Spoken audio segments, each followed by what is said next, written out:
È un Brugnaro Fiume già in campagna elettorale, questo che il municipio a Mestre traccia il bilancio di questo oramai fine 2019. Dobbiamo essere in grado di vedere la città del 2000, quella che è Berlino, quella che diventa Milano. E ci vogliono anche gli investimenti. In questo momento ci sono 550 milioni di investimenti pubblici del comune che lavorano in questa città. Avranno ricadute di 2 o 3 volte. Sarà la città del futuro, sì, lo diranno i fatti. Primo cittadino che punta sulla terraferma per il suo prossimo mandato, aperta a chi vuole investire e costruire, dice.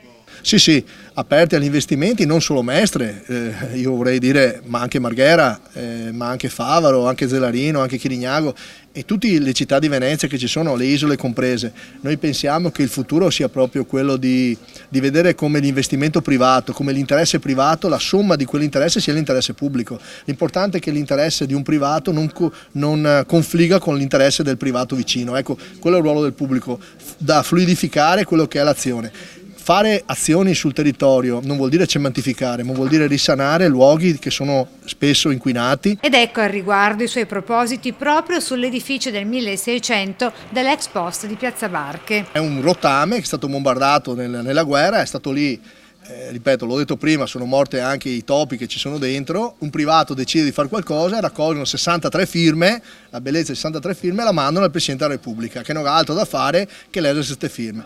Noi pensiamo che il privato invece possa costruire, costruiremo una nuova Mestre. Il 2019 è stato un anno difficile a causa dell'acqua alta, prosegue, ma il problema ha altresì fatto conoscere al mondo l'unicità di Venezia. Questo vuol dire fare pulire i canali, scavarli, renderli navigabili.